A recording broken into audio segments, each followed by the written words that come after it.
You're listening to the Comic Crusaders Podcast. I am your host, Al Mega, CEO of Comic Crusaders and Undercover Capes. In this show, I'm sitting down with creators from all walks of life to talk about inspiration, process, the lessons they've learned, and a whole lot more.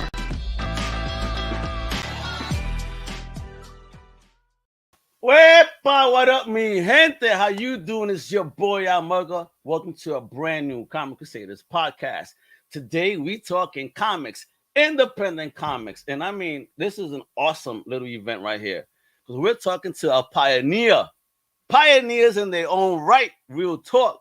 I mean, this lady right here, she is the founder, creator of an all international Asian women comics publisher. Oh my God. And their debut project is about to kick off. Let me introduce the queen herself right here, the one and only Cecilia Lim. What's popping? How you doing? Hey guys, how's everything going? Well, hey Al. Thank you for joining me today to chit chat about Kwento. But hold up, folks. Cecilia's not the only one here, because we also have the head writer, Wepa, that's joining Cecilia on this amazing journey. The one, the only Kaitlyn Fajilan. Wepa, what up, lady? How you doing? I'm doing great. You're an amazing introducer. Fun right now. Are you ready to rock out? Imagine if I was there with Will last night. He probably would have smacked him twice. Oh my God. Oh my goodness. I saw that. I was like, is this a joke? Yeah, everybody says that was Vince McMahon paid Will to do that, and it's going to be in the next WrestleMania. No, that was pretty real. I think that was legit.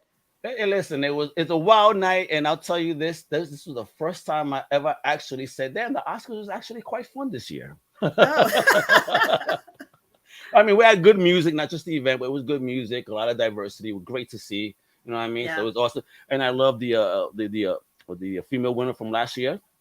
From the Korean flicker, when she was saying, I got mad when people mispronounced my name, and now they have me here. Like, oh my God, I'm so sorry if I mispronounced yours. I was like, I started dying. I was like, she's real. I love that. But talking about real though, real is right here. This is the business. I need to find out the origin of this amazing company called Kwento Comics. I mean, this is all about origin stories first, and you guys are superheroes in your own right to me. So with that, let me start with Cecilia right here. Cecilia. Yes, sir. Tell me, where you from? Give me your origin story, like where you came from, and you growing up in your hood, if you will. Okay, so my hood was, believe it or not, Central Illinois. Okay. I'm from Springfield, the capital, and my parents are both from the Philippines. Okay. So I grew up there, very, very non-diverse area of the country. I mean, Illinois, and I mean, were you Springfield? Yeah. Yes, I'm kind of familiar.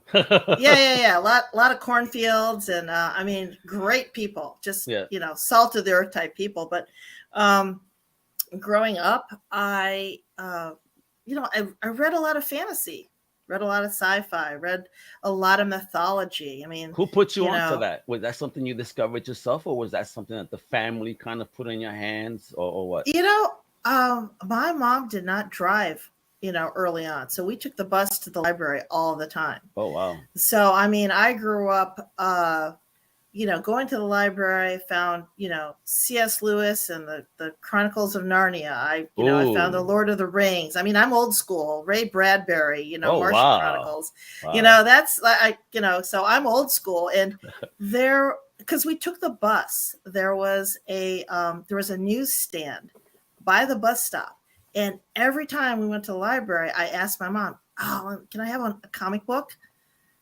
So I grew up on, Wonder Woman, Batman. I grew up on UFO comic books and the Bermuda Triangle comic book. I mean, just like I said, it's like old school, man. You absorbed it all. And folks, if you don't know what a library is, because I know we have kids here. Libraries we used to go to before Google. Okay. Yeah. So, so I grew up, in an area where I just, I just fell into like the sci-fi, the fantasy, all that stuff. And then later on, probably about, and I have to say, I'm going to fast forward 5 or 6 years ago, really came to the realization that there weren't a whole lot of Filipino or Asian comic book characters out there, whether it Welcome be to comic my book. world, lady. Welcome to Yeah. my world. Yeah. So, I mean, and I'm talking about comic books, TV, film. I mean, just I'm like, okay, I've seen Thor a few times. I've seen Robin Hood a few times. King Arthur. Been there, done that. Okay, so how do we create the content that a young Asian American teen would fall in love with and want to explore? So I met Kaitlyn and then had a couple of seeds of ideas, and she, being the amazing writer that she is, kind of like took it and ran. Hey, so wait, I need to know that part of the story before I get to Kaitlyn. How did you meet Kaitlyn? Well, what's interesting? I moved out to LA a few years ago. Everybody goes to LA, geez. Yeah, right. And she was part of a group called Phil Am Creative. It's a group. It's an organization of Filipino American creatives. I mean, and I'm talking about all creatives, like from the camera guys to the writers to the producers, directors, actors. And it was a great organization. That's where wonderful. I met Kaitlyn. And then Kaitlyn and my daughter were actually in a short film together. And so we just started a bond, and I found out how talented she was, and the rest is history. Epa. Hey, that's awesome. I love that connection. Who is it? Jim Steranko told me about psychomagnetism, how people of a like mind will always wind up connecting at one point or another. So look at that. So Kaitlyn, I need your origin story. Talk about where you holler from, where you grew up at, and then obviously, building up towards that fateful moment when you met Cecilia. And then plot takes over from there. Hey, yeah. Okay. So my origin story, and raised in LA. I was born in Hollywood. My parents came here in the late 70s, early 80s from the Philippines. And I grew up just very, sheltered. Went to a Christian private school my whole life. But I think very early on, around the age of 7, I remember in second grade, we came in from recess and our teacher gave us this writing assignment. And she said, you could do whatever you want, just go crazy. And I remember writing, and I was 7, and this feeling hit me, which it was a feeling of, wow, this feels really good. I'm really having fun. And I don't usually feel that way about a classroom assignment. And that's what got me thinking, oh, maybe I should write more. I really enjoy this. So there was this like a Japanese anime show I used to really be obsessed with called Sailor Moon. I was like the vice president of my Sailor Moon afternoon. Oh, damn, really? Love it. And I was Sailor Moon. And I used to write, fan fiction. I started writing it. I watched a lot of anime. I read a lot of manga. I watched pretty much anything animated, cartoons on TV that a child would have watched growing up in the 90s. I read a lot of books. Not just children, trust me. Not just children were watching cartoons in the 90s. Oh, I know. Here, I'm a big kid in the 90s. Later teenage years, and I'm at home. Hold on, guys. It's like 4:00. I gotta watch something real quick. What? Yep, Shut up. Yeah, for me that was Adult Swim, but I too remember this thing called the library. My brother used to read a lot of books, and I quickly started gravitating towards not just fantasy, like Chronicles of Narnia, Harry Potter, that sort of thing. But I as a young girl growing up, very impressionable, I really liked the books where there was a girl on the cover, some kind of heroine, something that made her look strong and brave and clever and witty, all the things I wanted to be. And I remember I had a really favorite book. It was called Enchanted by Gail, Carson, Levine. It was about a girl who was under a curse, and she had to do everything that people told her to do. If someone commanded her to do it, she had to do it. And I remember my brother picked up the book and he said, why do you always read these books with strong, independent female characters? And I remember being very confused. I thought, wait, does no one else read that? And then it hit me, oh, it's because he's a boy. He doesn't like that stuff. But very early on, I started realizing there was this prejudice against what is considered chick lit or chick flicks. Yeah. In the sense that they weren't as important, or this wasn't Oscar bait, this wasn't stuff that boys could get into, but stuff like Transformers, all the, dick flick type stuff. I love it. It's game for everyone, right? Yeah. And then I realized, up until my adulthood, I realized that was still affecting me. And I thought, that's not really fair. And then because, I realized a lot of the stories, a lot of the art I created, I was creating with a male audience in mind, because I thought they're the hard ones to please. So I have to make sure that guys like it too. But it's never the other way around, is it? It's how many times are guys thinking, oh, will the girls like this? Not really. They never think that. No, nor do they care. Apparently, nor do they care. I mean, but what bothers me there is, aren't we all children of strong women? And I mean, how could we not support strong women? You feel me? Yeah. This is what I find weird. Like, why would a male feel, because I mean, when something happens to a dude, who's the first person they call? Mommy. They ain't calling daddy. That's probably true. Yeah. That's just what I'm saying. I'm not trying to put my politics out there, but I'm just saying, men need to do better, yo. Well, I mean, we could go on for another hour about that. Like, we just live in a society in which female-centric hobbies and interests are just not considered as serious or important or universal.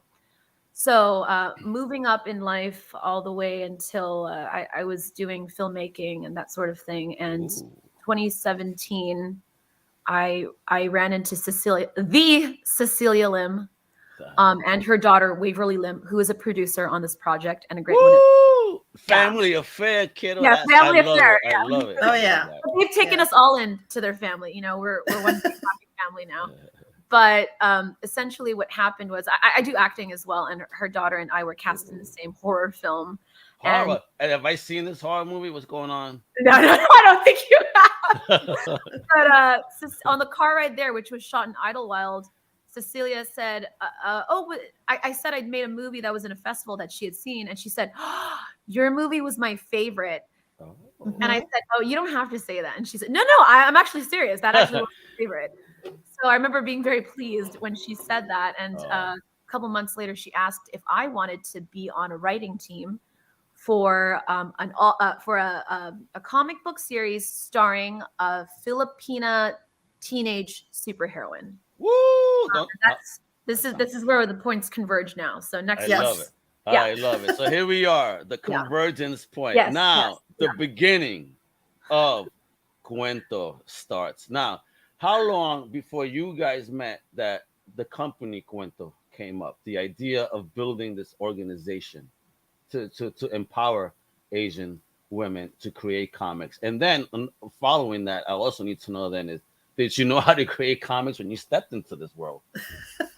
I'll let you take that. Yeah, wow, that's like a multi-faceted question there. Yeah. So let me start off with when Kaitlyn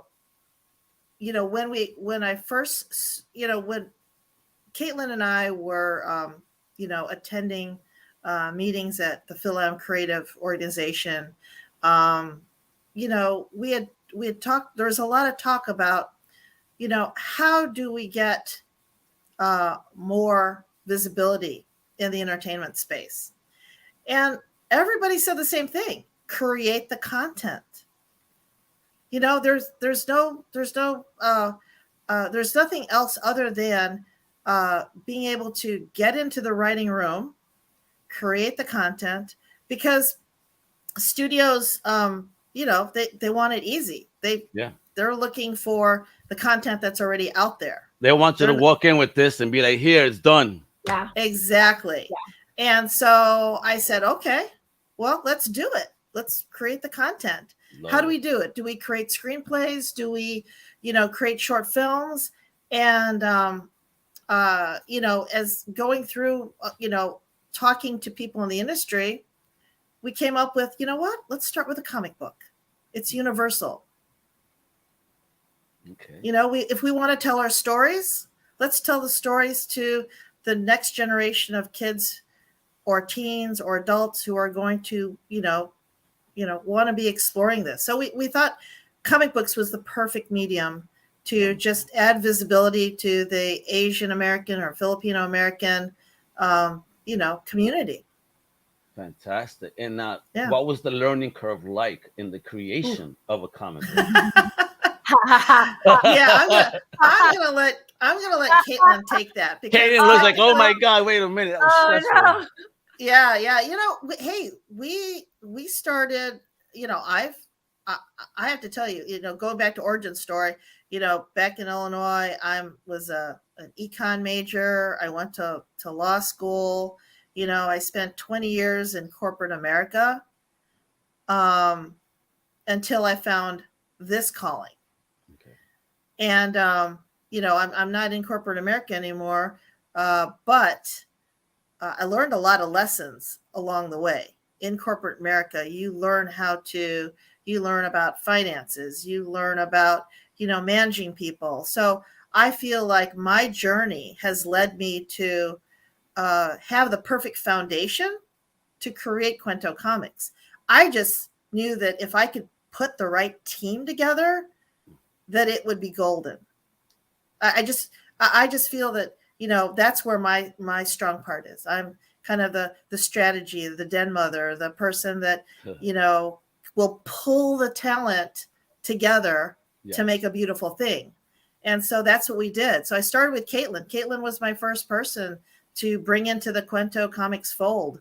And from there, she brought in the editors. And from there, we went on a search really to find our artists. And, Kaitlyn, I'll let you talk about some of the struggles with, either the writing process or finding the artists, because, we've kind of lived through this over the past, 4 years. Oh, well, yeah. Talk about it. Because again, past 4 years and 2 of those, we've been locked up. So yeah, I mean, what a journey. Jeez. Right. What ladies. A journey indeed. And what's crazy is we're just at the beginning, which is kind of blowing my mind. Wow. It was like 4 years of packing for the journey. And now we're starting the journey.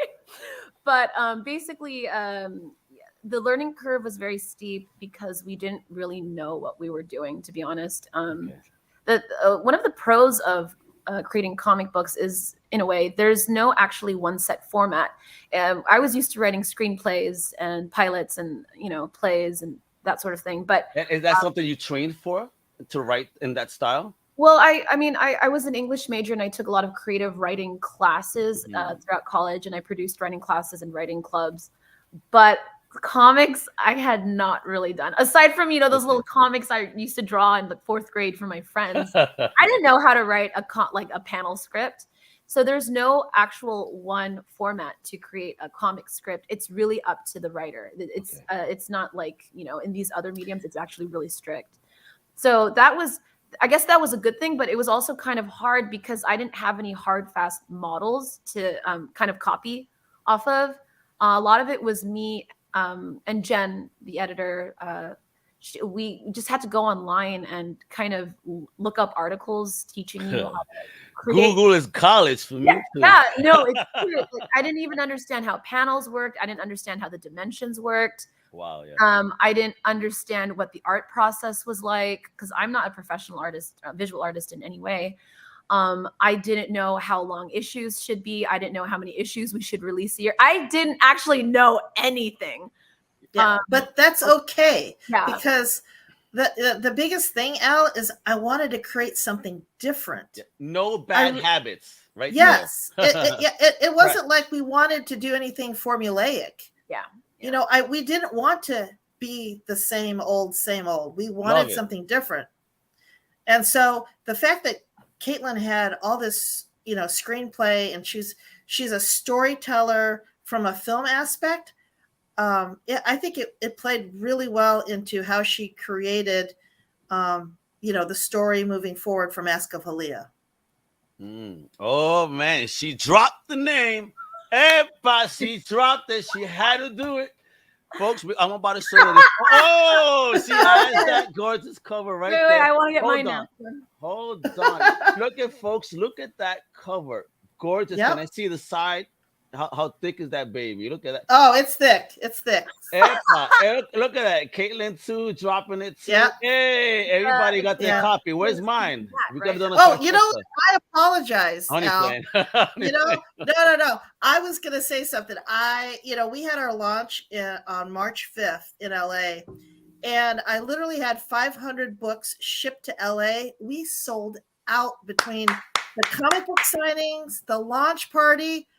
And I'm thinking, I need to get this over to Al, and now that I'm in Florida, I will send you one. I promise. Oh, awesome. But for me, that is great news. That goes to show that you guys made something impactful that people connected with. Sold out. I mean, I hear people are taking back inventory home when I go to conventions. For you to say that you took this and I'm wiped out. Folks, we need to see the reason why this got wiped out. So let me show you this awesome little trailer about this amazing project they got out. All right, that's coming. It's coming. It's out. It's on the 5th, right? It came out. So check it out. Yeah, it came out on March 5th.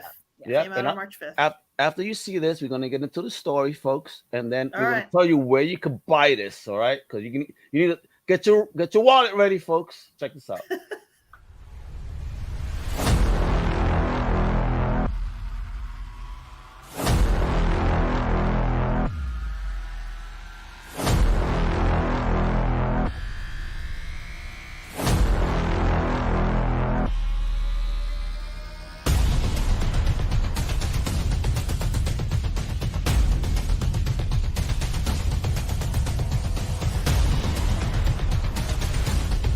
Wow, that art.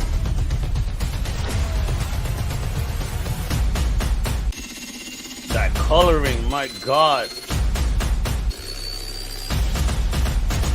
The drama. Woo! Folks, it's unleashed onto the world. You guys better go. Did you see that? Is that not intense? Is it not gorgeous? The art. The colors, everything, ladies. Oh my God! Yeah, if I had my actually, I do have my wallet here. Lucky that my camera's on a pedestal. Not I would have just thrown it and it would have fallen over. I'm just throwing it. Please.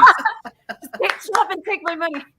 Yeah, good job. I need to know all about this book. I need to learn about the team, how many pages, how many issues. I mean, where am I buying this bad boy? Is it right here at QuentoComics.com? It is. Holy smokes. I mean, wow, and wow. So talk to me about the book. Talk to me about the team, because it looked gorgeous. Yeah. So I'll start off, and Kaitlyn can help me. But Kaitlyn's my head writer. So the team is Kaitlyn and Jennifer Zhang. She's our also writer-editor. And then we have a fantastic team of artists from the Philippines. Renoida Renavia is our head artist. She does the line art. And Charlene Due is our colorist. And we actually have just increased our team. We have a letterer now from Singapore. And then we also have a background artist and a flatter, also from the Philippines. And they just joined our team. Ruth is our background artist. And Curry is our flatter. And then we also have a strong team of social media folks. I have head of marketing is Meriden Angeles, and Waverly Lim, my daughter, is also a producer. So she helps out. And let's see. Oh, and we have a social media person out in the Philippines as well, helping us, spread the word. Wow, look at that. And all female, all Asian, Oh my God, you're talking about letterers. What I keep thinking is, you need to contact Janice Chang like ASAP to do something special for you guys too. Oh. And we would love to. I would love to. I'll connect you guys. Oh, connect us, Al. I know she would love to talk to you guys. She was talking to me about, in the time when New York was doing some, a lot of bad stuff was going on to the Asian community. I mean, unshamefully, and she was really talking about that because she comes from that era where she was protesting, a lot of that and pushing for Asian rights and minority rights back then. So I think to have her do something for you guys would be so amazing, to have that legend touch that. Oh my God. Oh, absolutely. Because you guys are future legends right here anyway. I mean, with what you got. Well, with that book is amazing. So talk to me about this story. How many issues we going? Is this a one-shot or is it a multi-issue? Is it ongoing? No. What we got here? We've got an epic. We've got an epic. The saga. Okay, Kate. Yeah, Caitlyn. Saga. Talk to me. I love it. Give me this saga story, Kate. Oh, yes. All right. So basically, this is only the first issue in what is easily, projected to be at least 100 issues. Yes, ongoing run. Thank you. Ongoing saga. Marvel, this is how you do it, Marvel. Not reboot every damn 6 one issues. continuous story. Continuous story, broken up over several arcs. The first arc is projected to be around 20 issues. 20 issues. Maybe a little more. Wow, but around 20 first issues. arc? Just the first arc. So just the first arc. You're going very classic route. Thank you. Mm-hmm. So imagine if this was like a Netflix show, it'd be the equivalent of dropping maybe like 9 episodes for the first season. Each is about an hour. So if we're translating that, because it's written kind of in a way that's meant to be, adapted to television, because, we're trying to manifest here.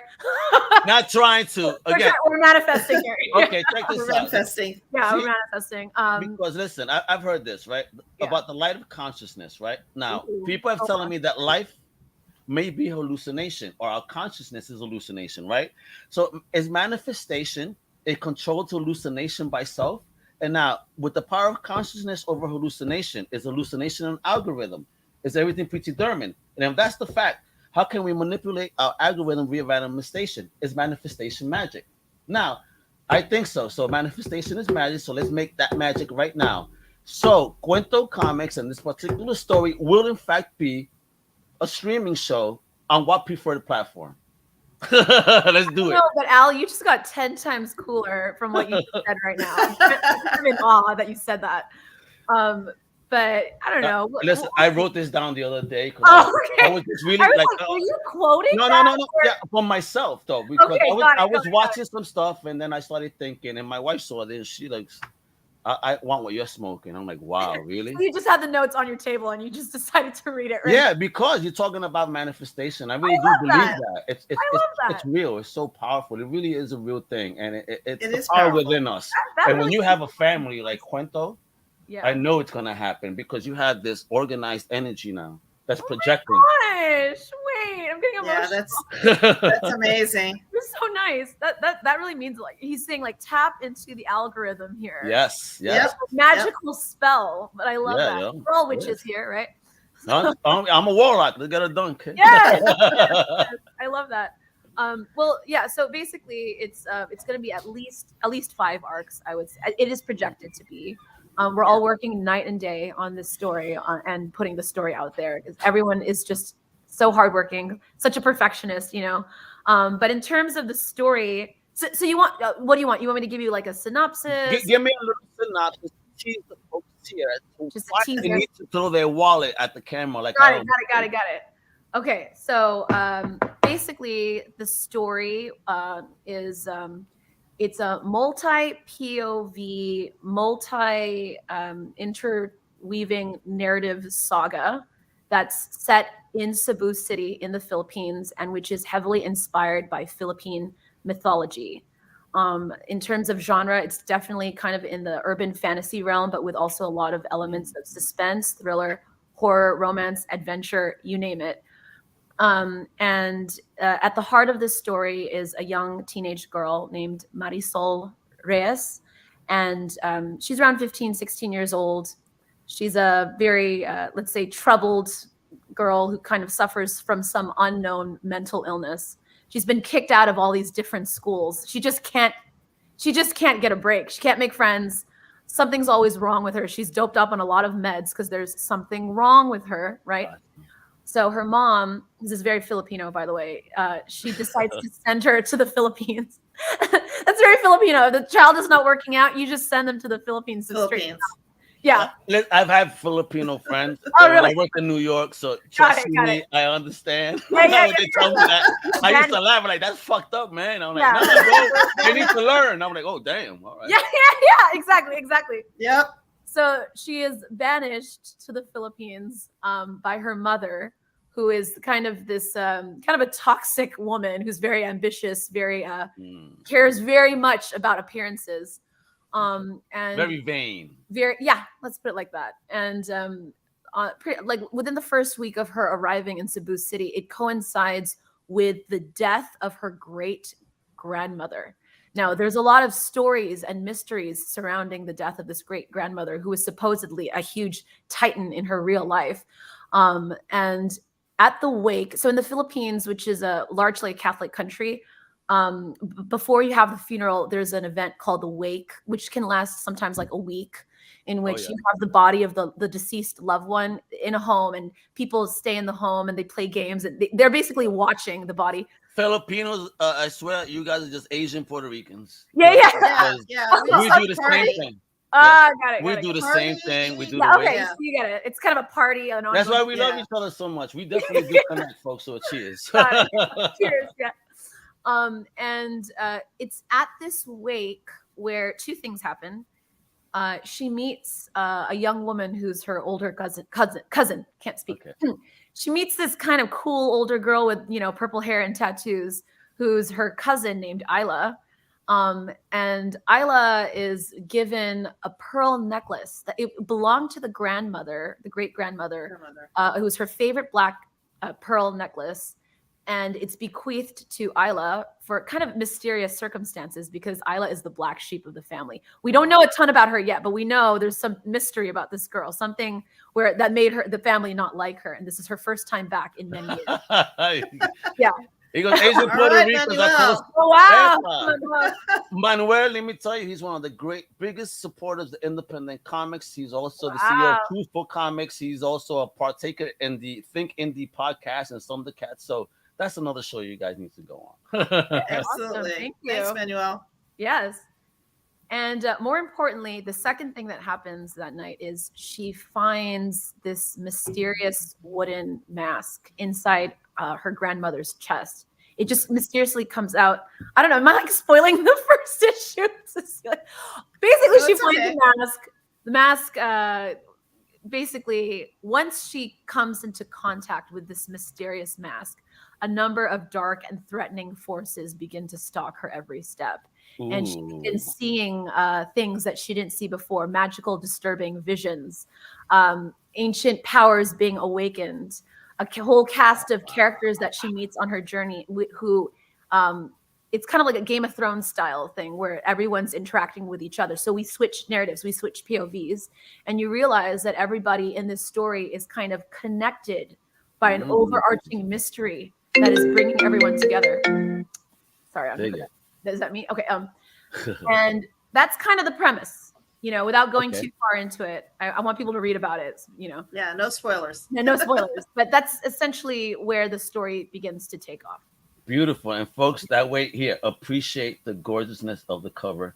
Lot closer right here. Look at that. Look at that team. Look at those names. Hey, who did this cover though? This is so fire. The color work, the design, the line work, and even the lettering. I mean, it's monstrous, this cover.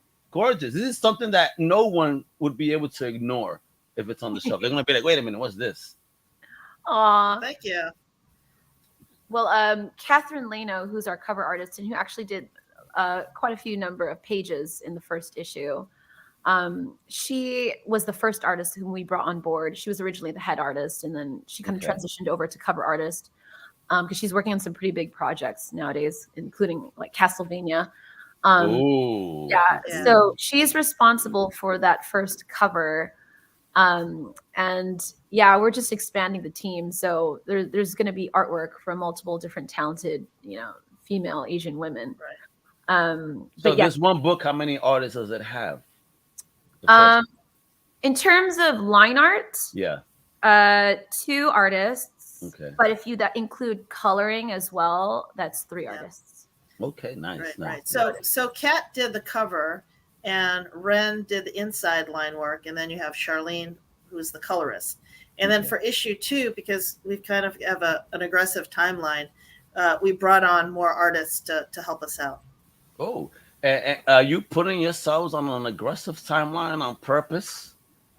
So about that. So I think, well, first of all, thank you so much for your kind words regarding that cover. As you know, it's kind of tough for the indie, marketing team, because a lot of us indie creators don't have marketing. We don't have a lot of money. Right. So it's hard to put out indie issues consistently. And I'm not just talking about web comics or things you can read on online apps. I mean, actual hardcover bound, published. It's time. People got day jobs, and this is not your day job. So you got, so many other things to do in life. And then there's this, and then time. I know. Trust you, me. I know. Right. So the thing with this is, if we're going to truly embrace the epic nature of this saga, and we're going to try to provide people with hard copy issues, and obviously make money in the process, because money doesn't grow on trees, and these unfortunately people pay themselves. Yeah. So we figured it would actually behoove us to be on a little bit more of an aggressive timeline, by churning out content fairly consistently, especially since we're just starting out. That's why it's like that. Wonderful, wonderful. So let me ask you ladies here, are we doing any cons where people will be able to meet you guys in person and pick up some signed copies of this? Are you guys going to do any shows this year? Yeah, so we're on the waiting list for San Diego. Of course, there's a 5-year waiting list to get. How dare they put you on that waiting list, San Diego? How dare you? You better say yes, like right now. You need this. Trust me. I went to San Diego in 2019. Trust me, they need you guys there. Oh, they're cool that year. So we're right now we're targeting Chicago and New York, and we'll definitely tell all our fans through Instagram, Facebook, Twitter. You let us know too. You let me know, and I'll share it on the website. We're your media partners. Forget about it. Okay. Yeah, as soon as we find out, Al, we'll let you know for sure. But yeah, we're planning on some of the cons that are later on in the year, because if we have 2, maybe 3 issues to bring, I think it'll be. You're breaking my heart, Cecilia. Oh, please. I don't understand you in Florida and you want to do MegaCon at least? Come on. Well, yeah, Orlando, and that's You should do that show. I went last year for my first time, and I was pleasantly surprised by how well the show was. I spoke to many independent creators because those are my favorites. All right, and my first question is, off record, did you guys do well? Did you guys recuperate? And they said, yeah. Within day 2 or day 1, done. Day 3, Sunday, was all profit. Wow. All right. That's crazy. So I think you should definitely do MegaCon, because I know I'm going to be there with Geek Fest, Film Fest. We're going to be doing awesome giveaways, and I will go there with my camera and interview you in person there too. Let's get it done. All right, Al, I'm there. We'll talk offline, but we got to make that happen. We need Kwento and Mega. It's not my show. It just happens to be called MegaCon, but it's not my show. I was gonna say, wait. Awesome. Again, you guys got to travel because you got an amazing project here. And now, what can we find at QuentoComics.com? I'm sorry, what was that? Talk about the website. What can we get at Kwento right now? So at QuentoComics.com, you can find a little bit more about our team. You can order more importantly, you can order the first issue, which, by the way, is called The Eye of the Serpent. So it's the first issue of The Mask of Halia, and you can order it online. You can also check out where we are location-wise for comic book stores. We're in about 5 comic book stores in LA. Hey, really? Wait a minute. Yeah. Talk to me about that. How did you land those? Listen, a lot of independent creators are pretty curious about how can I get my books in the shop. So how did you do that? Well, it's really interesting because I started calling some of these, our launch was in LA. So I figured, let's start with the LA comic book stores. And so I called some of them, and, to be honest with you, some of them were a little skeptical. They're like, oh yeah, well, we have to really see your comic book. We're not sure, with the, we have a lot of indie comic creators that come in, and so I got them on the phone, and they're like, yeah, we'd like to take a look at your comic book. Okay. And to be honest with you, Al, I walked in to these different comic book stores. They took one look at the cover. They fell in love, I'm sure. Flipped it over on the back.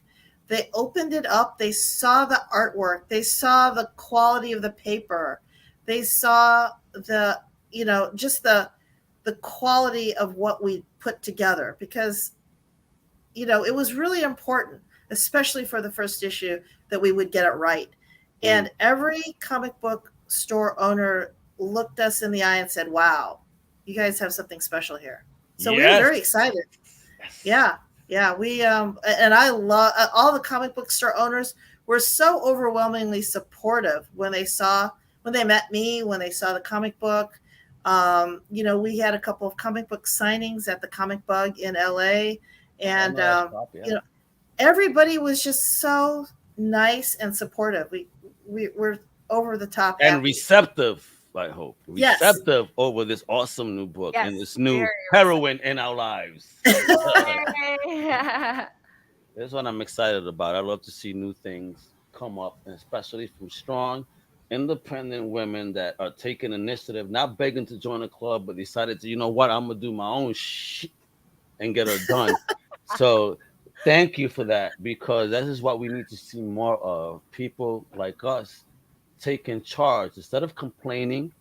I see so many people complain over this and they don't do this. How about you be the example, as you guys are, and create something and prove the damn point of why this is needed?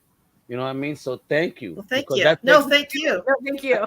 That's you being brave. Both real, yo, what up, Doom 143 Wepa. You gotta check out these ladies, yo. For real, they're doing amazing content. You gotta check out this website. You're gonna fall in with the cover, and I guarantee you will throw your wallet at the screen. Now, if your screen or monitor breaks, that's not my fault. We're here to catch all the money being exactly. They're there. They got a glove ready, yo. Let's do it. Let's do it. We're ready. We're ready to catch all the money. Yeah. So you need to follow them, folks, on Twitter and Instagram. And these are the only two places we could follow you on. Or are you everywhere at Kwento, Kwento Comics? Yes, we're also on Facebook. Facebook under the same, and you're on YouTube too. But we're on YouTube. Folks, please subscribe. Let's get them to 100 so they could call that YouTube channel Kwento Comics ASAP. Yay. All right. Yes, so, absolutely. Show the love, show the support, because these are the future right here. And look, been listening. They want a book. Doom says Hawaii has a huge Filipino community, and he hopes to see them there. So, are you telling me, Doom, right now that you're in Hawaii? I'm here in Florida. You're making me jealous now. Like, damn, he's in Hawaii. Wow. Awesome. But there goes to go show the reach of the show. Thank you for tuning in, brother Doom. You better check it out. And let me show you, Doom. Go right here. Quick. Go right there and buy this right now. And if you have a favorite comic shop in Hawaii, tell them to contact Cecilia right now. Yeah, absolutely. They need to get these books in the shop. Let's bring diversity. Let's bring that color to these damn shops, people. Let's do it. Yeah. So we actually have. And yes, he is in Hawaii. Look at this guy. Awesome. Well, we'll get the comic books to Hawaii. We've got one store in Michigan, and we just sent over about 50 copies to the Philippines. Comic Odyssey is the comic book store there. Oh, okay. And so we're slowly getting it to the Philippines. It's shipping costs have increased. It's the craziest thing. Everything is increased. Yeah, but it's a miracle we're still breathing for free. Yeah, but we're so excited. We've got fans all over the world. We've had inquiries from Australia and Canada, as well as the Philippines. So the word's getting out, and thank you, Al, again for helping us spread the word. Nah, that's what we're here for. Comic Crusaders are crusading for people like you, independent creators, and also strong female writers and creators like yourselves. Because again, every dude is born from a woman. If you can't show respect to a lady, what's wrong with you, kiddo? For real. I mean, and again, the reason I always ask is who put you on to comics is for a reason, because I swear it's like 90%. Most people say my mom did. Yeah. Hey, I thought guys were into comics. So how come every kid is saying their mom put them onto comics? Isn't that weird, folks? Anyway. That's all I'm saying, yo. Appreciate everyone equally. That's it. Don't matter about nothing, yo. Show the love, yo, for real. Yeah. Oh, look at that. Manuel is buying that book right now. Manuel has thrown his wallet. Throw the money. Manuel. Thank you, Manuel. Manuel, if you broke the screen, just charge Dodgy for it, all right? All right, just charge Dodgy. Dodgy is his co-host on the show, so Dodgy will pay for it. I know he's good for it when he plays.